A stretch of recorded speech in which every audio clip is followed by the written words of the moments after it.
batata na bamama dibundi Yesu Kristo. Beto zola kubanda culte ya beto ya ouverture ya ba 60 jours de prières intenses. Ya beto na kati ya paroisse Mayangi 60 jours de séminaire et de prières intenses. Na nkumbi ya tata ya mwana na ya mpeve ya longo. Chantez joyeusement pour Dieu notre défenseur. Criez de joie pour le Dieu de Jacob. Jouez des instruments, frappez le tambourin. Jouez de la douce cithare et de la harpe. Sonnez du corps à la nouvelle lune, puis à la pleine lune pour notre fête. Car c'est une loi pour le peuple d'Israël, une décision du Dieu de Jacob. C'est une règle qu'il a imposée à la famille de Joseph quand il est parti en guerre contre l'Égypte. Seigneur Dieu de l'univers, rétablis-nous, fais briller sur nous ton visage et nous serons sauvés. Que la grâce et la paix vous soient données de la part de Dieu notre Père et de Jésus-Christ notre Sauveur.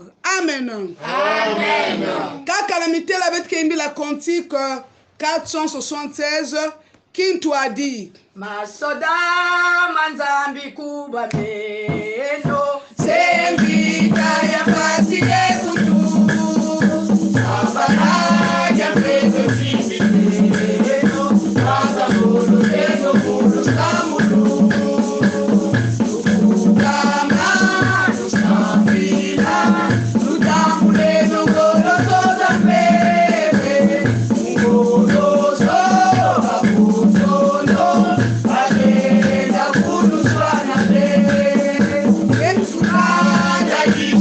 soba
Sambila walongo yave kwa minkangu toto wa mvimba uzedi kwa nzitu swaku nzambe tata na biso nkolo na nguya tolingi ko zongisa yo matonze bele nzambe na biso pona mokolo lelo osili ko pesa na biso oyo tozali ko fongola mikolo na biso mabondeli nzambe mikolo na biso ko yoka maloba na yo nkolo kati na paroisse ya Mayangi 60 jours de séminaires et de prières intenses. Tolingi ko mona yo, tolingi ko yoka yo, tolingi ko sanjola yo, tolingi ko netola yo nzambe kati na mayanga ni oyo. Ndene yango topesi yo place ya liboso kino ya suka na kati na mayanga ni na biso. Kuiza yala lukutukuni ya tata nzambi.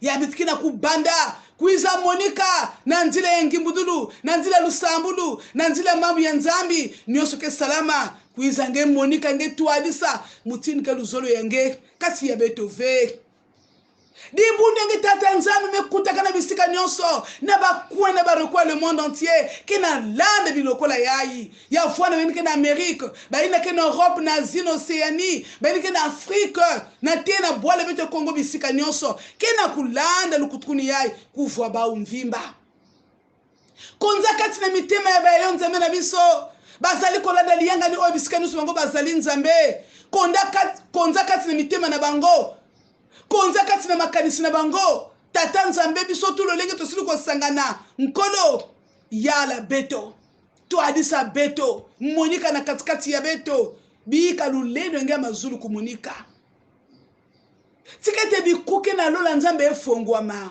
nkembo na yo ekita na liyanga ni oyo fungula mazulu yenge tata Nzambi sabu na nkembo yenge kumunika dibuni yenge me yonzama ya pamba ve abetike na kibinu tata Nzambi tingeke na katikati ya beto ngeke bika beto atantangu mosive nina ina Yesu Kristo mfumu ya moyo motive tupa kuyonzama awa nani kwa nenda tubatianika kulunga tozali bato Nzambe toniko kite ndene yango tozali kosenga aboli msepa no Nzambe obulisa biso nkolo oneto la biso na nguya makila na Yesu Masiya tata Nzambi vinzikisa bantu lumuna beto nyonso katula bikuskusu nyonso tata Nzambi inangeke na kutana katikati ya beto nani kati na beto nila tubatianika ya kulunga mokote na biso Nzambe amikoki tozali bobele batu ya masumu meto yeko mikitsa liboso na Nzambe pona kosenga bolimisi ete makila ne longa ele kada likolo na biso pona kolongola bipengo na biso nyonso matonze bele Nzambe na lolengo sili ko yoka biso beto melekila kiminu tata Nzambi tingeme lemvokila beto nyonso nangeme tambula beto na ntadisi yangena kilokola yai na nkumbi Yesu Kristo fumini vuluzi ya beto amen Amen. ina Nzambi mekulemvokila beto na kilokola ya dibundu ya tata Nzambi beto zola kuyamba sana malamo na Nzambe lobi ete botala lulenge zali malamu pe sengo na tango bana Nzambe bazola kesika moko. Voici oh qu'il est agréable, qu'il est doux pour des frères de demeurer ensemble, car c'est là que l'Éternel envoie la bénédiction et la vie pour l'éternité. Nina nzila mambo ya Nzambi ya bizula kusodisila ngizuli ya mbote na beto nyonso di bundu ya tata Nzambi tolingi kotombola boye malamu kati na liyanga ni oyo na bampate na Nzambe nyonso bisika nyonso bozali kolanda liyanga ni oyo ezala bino batu bozali na Amerique kuna vraiment boye kama malamu Nzambe apambola bino bo baza na Europe boya kama malamu Nzambe apambola bino bo baza na Asie boya kama malamu Nzambe apambola bino bo baza na Afrique ya mobimba boya kama malamu Nzambe apambola bino kuna na Océanie boya kama malamu Nzambe apambola bino biso pe tozali awa commission technique ngai mosana Nzambe biso nyonso toya kama malamu Nzambe apambola biso nina kinto de beto nyonso tuiza kweto mu Yeye. bikatata Nzambi katu mukitezo Iyokele. alo biso la kote na kuyangalala Mono Yesu ya viduso kwange tata. Sigurula mwana wa sima pasi ya kota ya kubana moya mwe. Mono Yesu ya viduso kwange tata. Sigurula mwana wa sima pasi ya kota ya kubana moya mwe. Mono Yesu ya viduso kwange mama. Sigurula mwana wa sima pasi ya kota ya kubana moya mwe. Mono Yesu ya viduso kwange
tozola kufungula lukutukuni ya beto.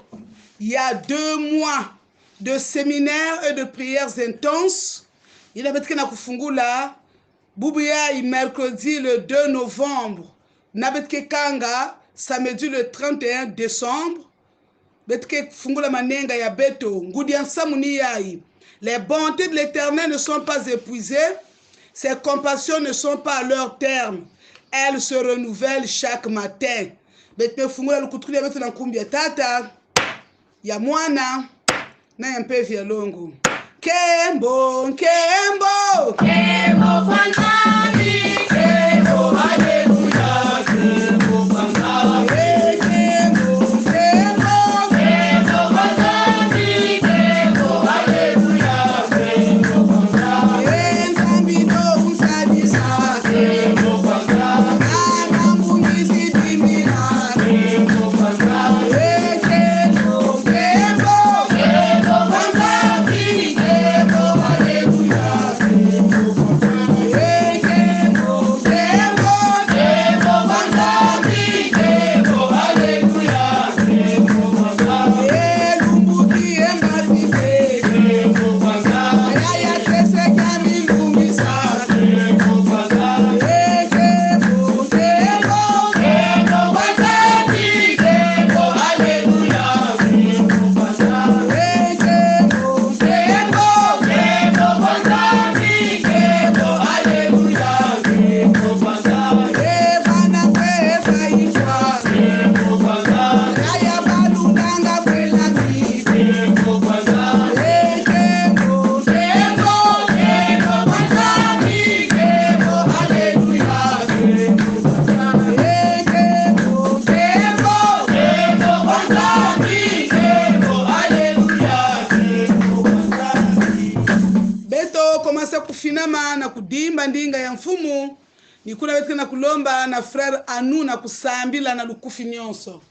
Tangu mekulunga nzambi ya lulendo ina dibundu ya ngenzo la vuanda na kudimba ina ime kubikila beto na la premiti ya eni kuna nzambi jingimisa mayindu ya beto jingimisa bazandu ya batima ya beto pe yala mvimba kisielo ina ngeme kuzola bonso mbikundi nzambi yani mbekuva kaka inwa mambu kele yenge zonze yenge dibundu ngiki na kudimba na mkumbu ya Yesu mfumu pe mvulusi ya beto. Amen. Amen. Beto ke kuimila nkunga atekela tukuwa mambo ya nzambi. Beto tuizidi mumukelu waye, nalizo mikile tulete kumu ya makana, atulile kumu ya makana, atulile. Beto tuizidi mumukelu waye, nalizo mikile tulete kumu ya makana, atulile kumu ya makana, atulile. Kimi tukabetu ya minano kumwe, asuma betu ya minano kumwe, kumu ya makana,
mambu yange tata nzambi na kilokola yayi.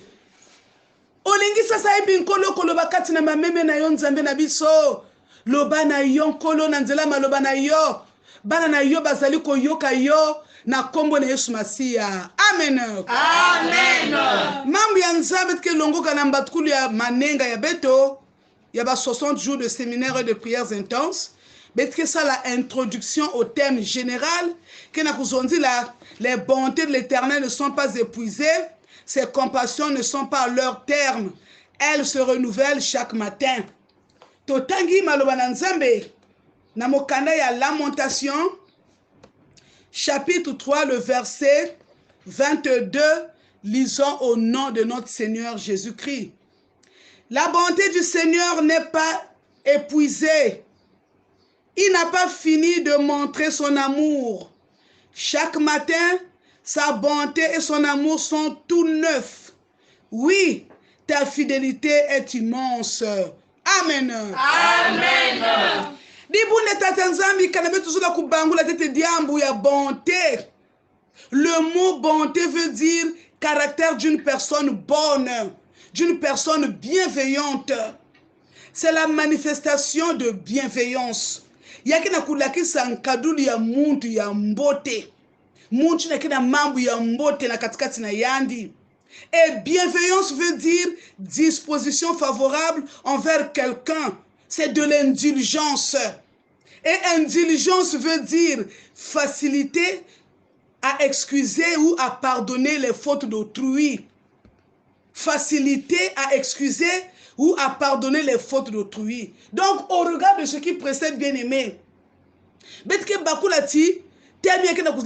que Dieu est bon et bienveillant envers nous, ses enfants.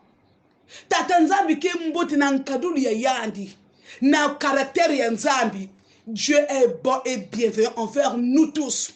Natali sa bantu nyonso nzambi ke mbote ebu mbote yana kumanisa asiki ya bu mbote ya nzambi ke manisa ka veli bundi ya tata nzambi. Il nous pardonne, il nous fait et nous veut du bien tous les jours.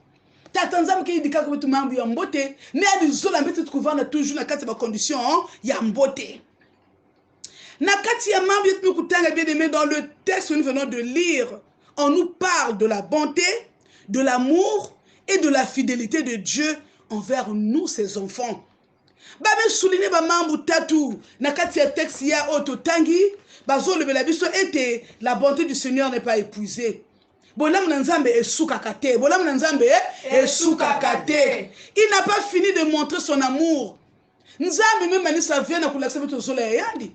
Mais quand la tata nzambe bada ku démontrer beto zola yandi depuis le jardin d'Éden. Après avoir créé l'homme et la femme, il y a une personne ici qui a bakala.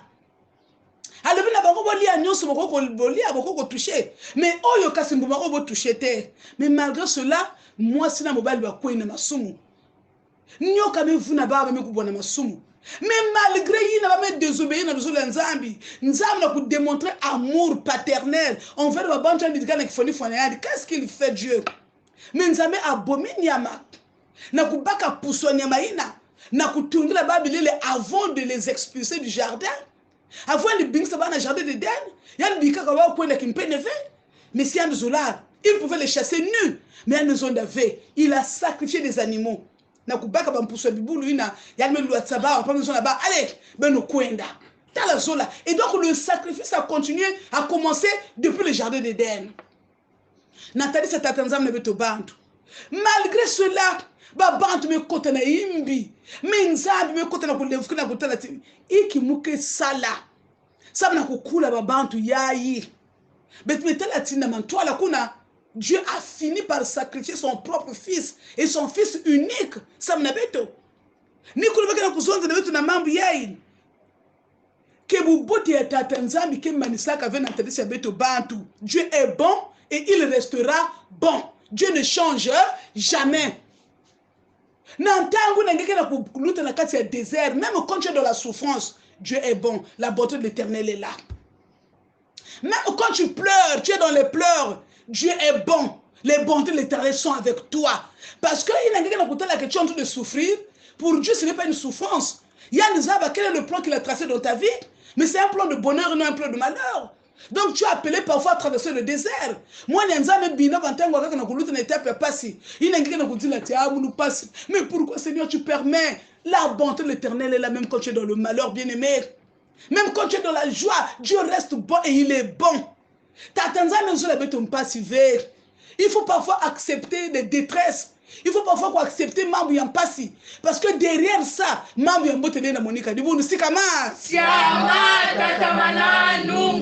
Dieu n'a pas fini de démontrer son amour envers nous ses enfants. Il y a même mani savait, il y a qui continue qui n'a que l'accepter to qui a qui tate zola et il nous aime d'un amour sincère. Kabuna ko Nibuna Nzambe alingi biso na bolingo ya solo bolingo ya biso bato ekese na bolingo ya tata Nzambe motako ko lingo lelo lobi ko yina yo motako ko lingo na makasi lelo lobi okomi nimi na ye akoki pe ko boma yo mais Nzambe oyo alingi biso na bolingo ya solo e bolingo ya Nzambe e ko changer te ko bongo na te ni biso bato tozali mabe envers Nzambe mais malgré babe na biso Nzambe alingi biso il nous supporte il nous pardonne tous les jours. Yani que Nzambi na kulakisa beno que Nzambi zola betu na zola makedika parfois il y a betu na traverser des herbes qui na penser que Nzambi a abandonné betu au fond non il est là sa bonté se renouvelle chaque matin envers nous ses enfants tala muke baka beno témoignage tuzonda kati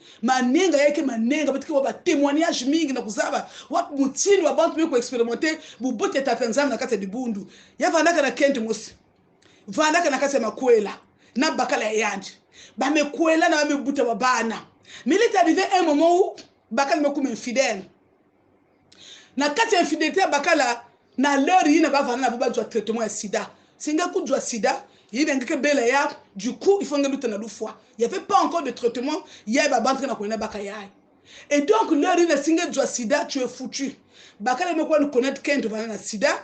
Regarde comment Tatanza me couise à tout la séparation. Et donc le monsieur ne voulait même plus voir sa femme de la maison. Comme cette femme-là priait beaucoup.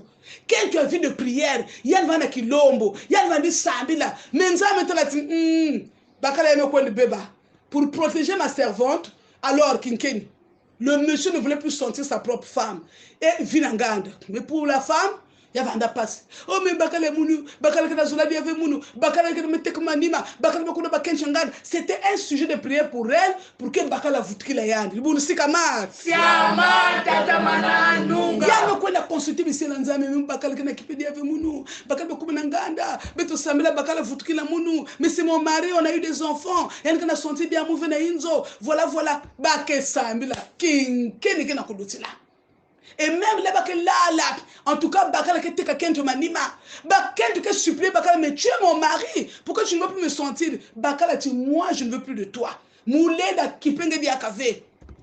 Mama ni me kota na manyongo, mama ni me konda, ya me kuma prière sur prière, luta foso yai, tatanzam samu bakala, bet me kuma ntama, bet me jure baba me kula, bet me kuma vraiment na bate kuma pourquoi bakala me kuma foso yai, yani kana kipende yaka munu ve. Alors bakala ina que na vie à Nanganda. Il est arrivé que Bakal me boit malade. Bakal me boit malade, me chauffer, ma fièvre, ma kwanza, diarrhée. Bakote l'hôpital, basta l'examen, en tout cas, une maladie, une maladie, une sida, séropositif. Donc, vraiment, calme jusqu'à ce qu'il va partir. Quand tu es dans la maison, du coup, il faut faire les examens, madame. Est-ce que depuis non maintenant papa ça fait presque 3 ans depuis moi on a traversé des airs na bakala en tout cas bakala que sentir mauvais bah ça la quinte de examen quinte négatif mais cependant la femme là ne comprenait pas pourquoi Tatanzam c'est là que quinte bakala pour gérer un V pour elle se disait que comment je peux vivre avec un homme de la maison un homme qui s'en fout de moi, qui n'a pas la vie n'anganda, elle a prié pour que l'homme lui revienne, mais Nzambi tout là qui baka, c'était pour protéger la dame. Qui est-ce que? Si Nzambi waka bisambu le mama ina, na kusala ti baka la vutu kila na kento, ba voir ce kento na baka la vanda, elle allait avoir le sida, les deux allaient mourir. C'est pour dire que parfois des choses que nous demandons à Dieu sont des poisons pour nous. De bon sikama. Siama tata mananunga. Parfois bet ke lomba ba bima ina ke poison na beto na tata nzambi kima ningena kulomba na nzambi yake détruire nge yake fuange mais comme c'est un poison nzambi na kupesa nge ya wasiki et tu vas te mettre à te plaindre nzambi kana kuwa mouvé et pourtant je lui demande mais c'est un poison pour toi bien-aimé. Dieu t'aime d'un amour sincère. Regardez un peu la bonté de l'Éternel envers cette maman là. Même maman ne met la beauté de tata nzambi il y a des choses qui sont bala ba mame moi supplier bakala tata mais il y a 3 ans na kati ya inzo na bakala le te dit bakala ke gérer fait tu as qu'on a beba jana qu'on a kuzwa kimbevu nzambe tu la kikaku na kuzona tidibunda tata nzambi. Dieu nous aime d'un amour sincère. Quand tu le sers en esprit en vérité, il ne pourra jamais t'exposer, il ne pourra jamais te délaisser. Kalangeke na kusala nzambe na makedika tata nzambe na kubika nge asiki danger que kuize nzambe que bumba nge ni kuna metkete là ba mambo kaka. Mais pourquoi cette souffrance? Ce n'est pas une souffrance bien-aimée. Maman il a fallu penser à souffrir na kati makwela. Ça veut dire que parce que bakala kana kipedi a élevé pour elle c'était une souffrance mais au fond c'était une délivrance de bunu sala. Toi aussi mon frère, toi aussi ma soeur, côté que kuna mambo que na traverser tu penses que c'est une souffrance? Non, il y a qu'une zila ina nzambe kana kunata na délivrance au nom de Jésus. Mais c'est ça. Il y a qu'une zila nzambe kana kulusenga parce que c'est que diable ngena kulomba si elle peut s'engager yao tu vas vite mourir. Mais comme elle a besoin nge y'a que épargner ngena yao, il sait ce qu'il fera de toi parce qu'il zaba kizingwange. Lui-même il sait quel est le plan qu'il a tracé dans ta vie bien-aimé. Kunyongina kanzambi ve tala kento yai. Nzambe mezola beto malgré imbi ya beto nzambe mezola beto ekimbangi ya zole na kukwena na swag na kulakisa ke tata nzambe mezola beto même dans ta maladie ina ngike na kati ya pasi nge penser que nzambe mezola ngeve kimbevo ke na consister. Non mon frère ma soeur, la bonté de l'Éternel est la même quand tu es malade. Ce Dieu là va toujours te guérir. Kanangeli lekila kiminu ngela tata nzambi ke niaki sange quel que soit le lendo kimbevu nge. Crois seulement et tu verras la gloire de Dieu. Regardez ce papa là qu'on appelait papa Joseph. Nantangu ya ntama betu bayai témoignage yai betu ku wa na babantu na bakoko betu banaka bisielo nzambe na kati dibundu yai. On n'a pas vécu ça. Mais ce monsieur de papa Joseph vanda kana munkailo kutosa banzimbu na kasa dibundu munchu ya tete na paroisse ya potopoto vanda kana munkailo kutosa banzimbu ni yani parce que na dibundu betu paroisse tete ni ya potopoto. Si que si elle a kundonga l'air bakala et papa Joseph que bakanzimbu le kutruni kana kudiata. Mais il est tombé malade. Malade wa bantu ko tana kusamila wota tanzambi mais ça dit ça yani meni yani kana munkayulia mais yi so foso kimbevo kana kunyeka na nzutu kimbevo kana kunyeka kimbevo. C'était compliqué finalement. Ba maison de la parents maison que na tena boala. Betle na fanda na yandi awafe. Ba me kwenya na boala. Nzutu nyonso me pola. Nzutu nyonso ba ulcère dia me bola banda na ituti na nzutu. Yandi me konda, il ne pouvait plus manger. Malade na boala kuna secteur na babantu me kima. Parce que na ni baska sunga. Na lere bazola zona teke mbasu. Parce que nzutu ke pasuka bamputa mazake basika.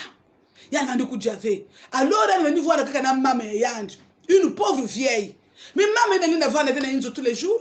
Il faut qu'on ait bilanga na kusoma kimya kudja. Qu'est-ce qu'elle faisait? Yann ke baka kurika yann ke susamund ke diane bake basa pa Joseph na nganda la cour pour qu'elle kudjo moi ntango parce que na inzo madi za baputa ina. Ina mama ko na bilanga. Papa Joseph ba la lisa une figure ka kutala na Zulu. Il ne pouvait pas bouger. Il y a quelqu'un qui na Zulu si mvula ke menacé, si mvula ke noka, mvula ke bande yana na nzutu na tie ke manisa il est là. Yani ke bola, yani ke bola mvula. Mama de bilage moi ni sa bola mvula. Il y a quelqu'un kuiza ki yani ke bola mvula. Yani ke so muntu ke yani ke kotsa mwana inzo, ba ke changer bilele. Mbasi na sanga ko na bilanga ke basayandi. Si ntangu ke teka na kitezo ya ngole na tangu ke basika na suka, ti kokila na nzutu papa Joseph. Yann ka fosuya il ntango ke dame ti l'herbe ku katula na pipa yann ke kuna quelle souffrance na zule ba puta ba ntango na nzutu ya yann ba mvula na nzutu ya yann intempérie na nzutu ya yann va na passer moi la pena ku katuka asiki mais est-ce que vous savez que pendant cette période bobu boti nzambi va na toujours na kasa pa Joseph. Parce que sur la kanaka na tata nzambi que papa Joseph traversait étape na pour que mon nkembo tata nzambi. Il y a des moments où singa traverser étape ve, il y a pas si ngena bakula ve bunene tata nzambi. Il y a des moments il faut que bakula, ngena traverser diambo mo singa vivre situation mo singa traverser oui, Dieu est bon. Bubote tata nzambi kele. Alors il moko bakilungu yai baba sa papa Joseph Nanganda tangu me basika na suka suka ntango me kuba na 12 heures ya me taper mba na figure kaka yana isentima kia de lutila afumu me baka kwa ndimwela ko jusqu'à quand il me kuba na une année de maladie me baka kwa ndimwela Yesu mpasi ya foso yai yani tela ka foso yai dizulu mezibuka metala mambazi bama seimba beto tuizike bisa Yesu munkembo beto tuizike basi za mazulu setizungana setipamba beto tuizike bisa Yesu munkembo beto tuizike basi za mazulu setizungana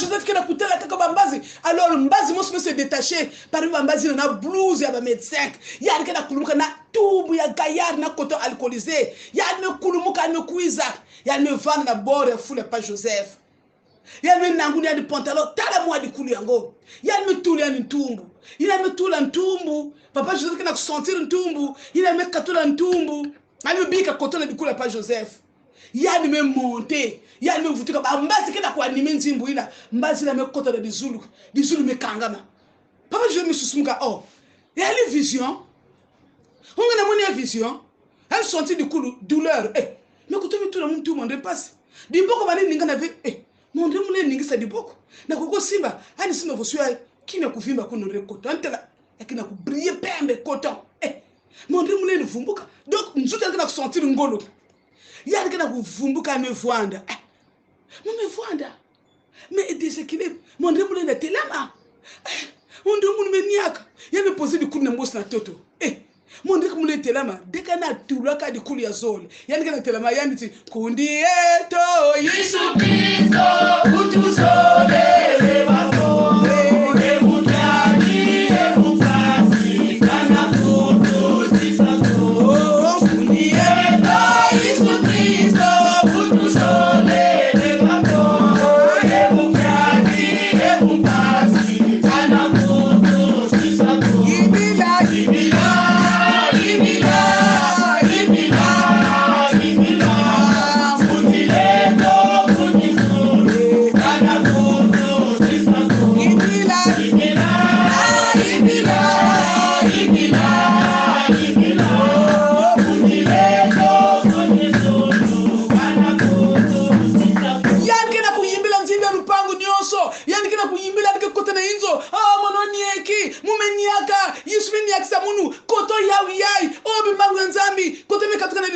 mumeniaka niko kila pe mama kena kukuiza yadi kena kuyimbila kaka mama ti mwana kubase pamusa munu mwana ndoka mefua mase pamusa munu yadi mama mefua ve mukele moyo mama yaka mama na zana bomoi nzambe na ngayo na tiake liga biki singai mama na biki na zana suna bokonote mama yakutala coton oyo uti bikolo oyo nzambe atindi angelu na ye atinga tonga coton yangoyo mama kuiza bumba mwana tilamba muke na satu fomu kudia nsangu be muanga na bwala muvimba tala babantu mekuisa papa Joseph mekubeluka non mun muke vuanda bilumbi ya muke récupérer il faut muvutuka kwenda tala bakuluntu na kulakisa bao kimango ya misalama na katikati ya munu na koto yai babantu mekuba kuzona ati l'excellent koto ina les gens voulaient maintenant vous savez ati koto na vana net idole c'est-à-dire ibasa de la idolâtrie na koto ina menantango andi de reprendre l'équilibre il y a de vutuka na ville la Brazzaville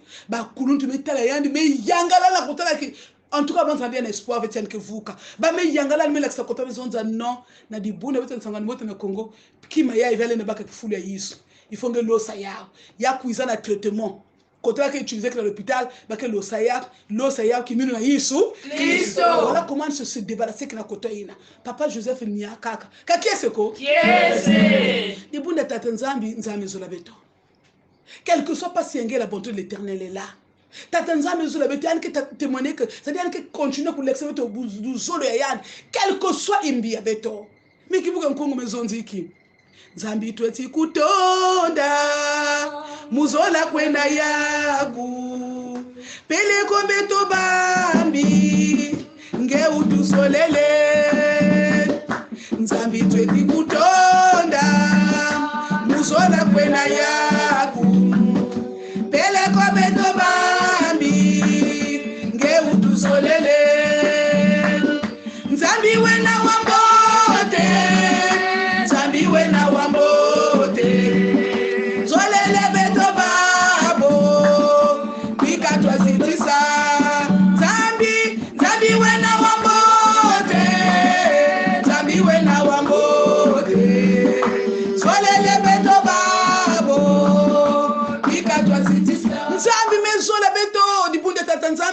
nzambi menzolange sans exception yanke ponaka nzinga ve yanke talaka nani ve mian menzola beto nyonso l'essentiel beto tambola kati ya boma ya tata nzambi puisque nzambi menzola beto dibundu ya tata nzambi beto fana pe kuzola yandi na kulakisa yandi luzolo yina na kati ya ndia tudu ya beto na kutambola na kati ya bulongo ya tata nzambi na kutambola na kati ya bulongo tambula na boma ya nzambi kidivonge expérimenter bimango ya tata nzambi kati na zole yenge tala témoignage muvimba 2022 nyonso mais ce n'est à protéger toi et ta famille na kukuma na novembre yai meki levo tata nzambi babantu mingi betu kotaka na 2022 bakediaka ve mais ngebe nditula bana hiki.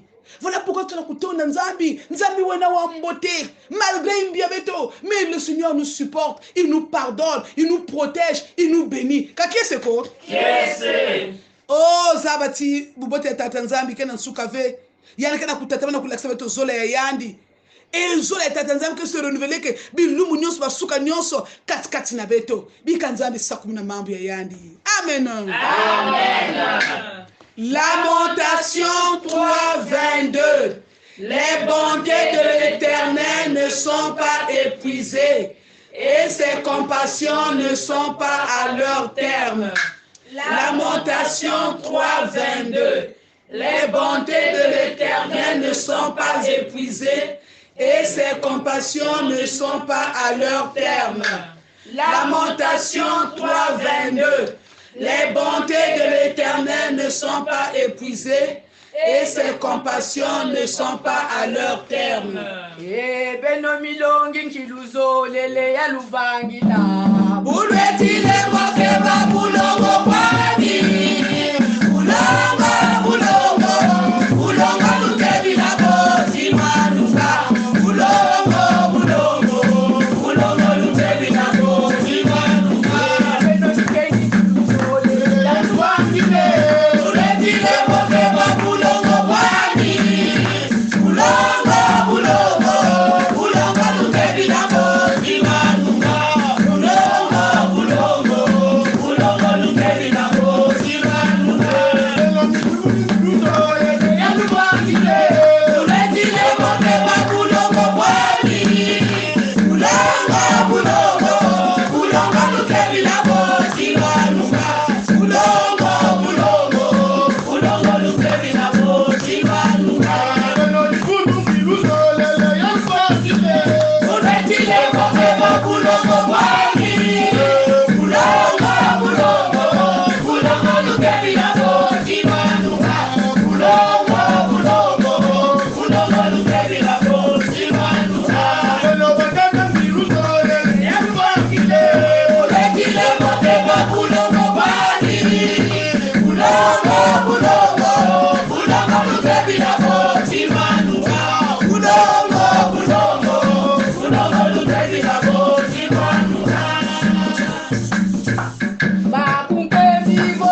di bunde tata nzambi beto melanda ti bubote tata nzambi ke sukaka vena katikati ya beto yan melaksa beto bubote yana na mvula yai na kukeba beto na te kilumbi ya bubu yai beto me traverse ba mabu mingi bubote nzambi vona katikati ya beto oh di bunde tata nzambi tike sambila wapi diame kosenge manenga yai diabu yete tike sambila likama libusoto ko boni na yango ete nzambe apesa so makasa ko tambola kati na bobangi na ye na kudiata na kati ya bulongo. C'est bien aimé, nous devons marcher dans la crainte de Dieu, dans la crainte de l'Éternel, parce que la crainte de l'Éternel est le commencement de la sagesse. La crainte de l'Éternel est une source de vie qui nous épargne des pièges de la mort. Mais tu vas kudiata na kati ya bomi tata nzambi kana na kizingo muntu bomi nzambi keleve lakini mambo ya kiadi.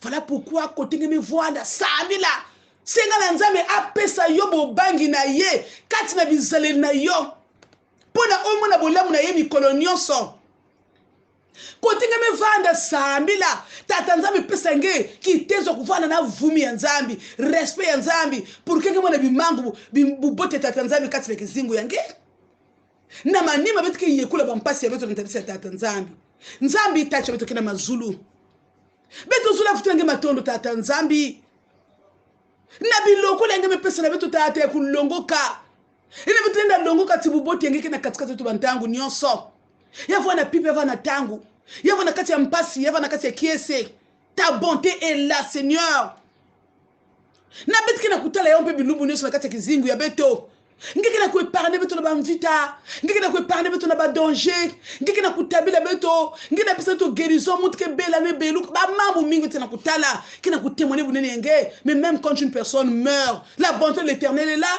parce que ngeke pesa moyo ba vous c'est toi qui donne la vie éternelle tata nzambi na katikati na muntu parce que mambo nyonso ngeke indika na kati kizingo ba bantu yake mambo ya mbote parce que toi tu es bon. Oh Yesu sa beto na kubakula yao pesa beto boma yange tata nzambi vumi yange la crainte de l'Éternel katikati na beto na kati ba comportement ya beto na kati ba nzonzo ya beto na kati ya mavanga ya beto beto vana na boma yange beto vana ba ine ke refléter nge to zela ba na nzambe bo ba ko laksa bi yuna bango ya malamu liboso na nzambe to tambola kati na bobangi na yo pote yo sepela na biso na sima ya wana nzambe oyiba pasi ya moko na biso to lingi kotali so mikuma na biso na kati ya manenga oyo nzambe osunga biso ngebe nzaba diambu ya muntu tata nzambi pesa muntu mfutu mutini kale nombola yana manenga yai beto zula manisa aniya na mwa bilumyo mebikana nangi kintwadi to lingi kosilisa mvula oyo na yo oyebi nenga bitumesili kotemela bana na kati ya mabota oh tata nzambe batela ba yo nzambe na biso batela biso na se nguye na yo batela biso na se makila na yo batela mabota na biso tata nzambe nyuso bokese neza la mosika au nom de Jésus.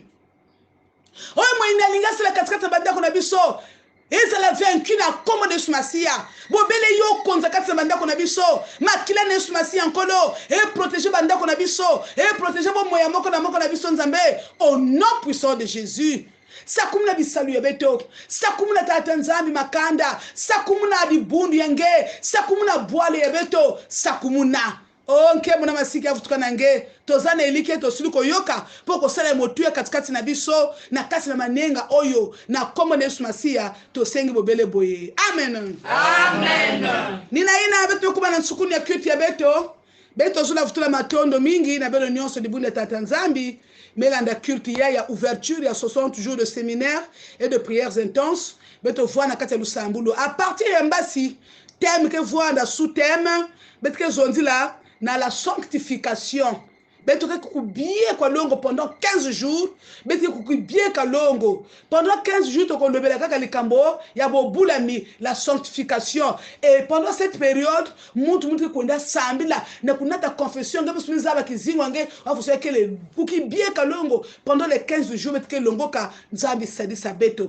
et après la sanctification beto ke luta na louange et adoration pendant 15 jours et après beto ke luta pendant 15 jours na ba requête na kulomba baba beto nyonso ya enfin beto clôturer na 15 jours d'action de grâce nzambi sadisa beto na kupesa tongolo nzambi ketela kamba tukuluve men ketela kan sukunu nzambi atala ke bandelite matala suka lolengo bandi koba kilo suka 60 jours pour tout monde ke mona nzambi apambola bino nyonso amen muzulu amen muzulu amen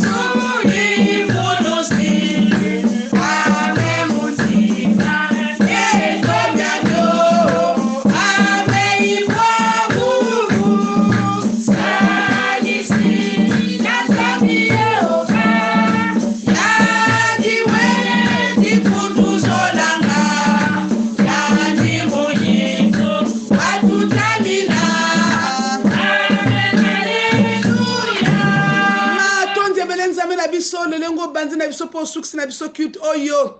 Pesa makasi na bampate na yo nzambe na kati na mabondeli oyo kino tokosukisa.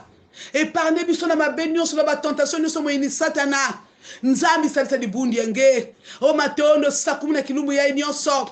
Ina dibundi yange kota na mpimpa ya na kulala. Keba beto na te suka bwiske kucha. Kembo na masika biki afutuka na nge. Na nkumi Yesu Kristo fumini mvulusi ya beto. Notre Père qui es aux cieux, Que ton nom soit sanctifié. que ton règne vienne, que ta volonté soit faite sur la terre comme au ciel. Donne-nous aujourd'hui notre pain de ce jour. Pardonne-nous nos offenses, comme nous pardonnons aussi à ceux qui nous ont offensés. Et ne nous laisse pas entrer en tentation, mais délivre-nous du mal. Car c'est à toi qu'appartiennent le règne, la puissance et la gloire pour des siècles des siècles. Que la grâce de notre Seigneur Jésus-Christ, l'amour de Dieu le Père et la communion bienfaisante du Saint-Esprit soient votre partage. Soyez bénis, peuple de Dieu. Amen. Amen. Pimpa ya mbote na beno nyonso. Yeah. Yeah.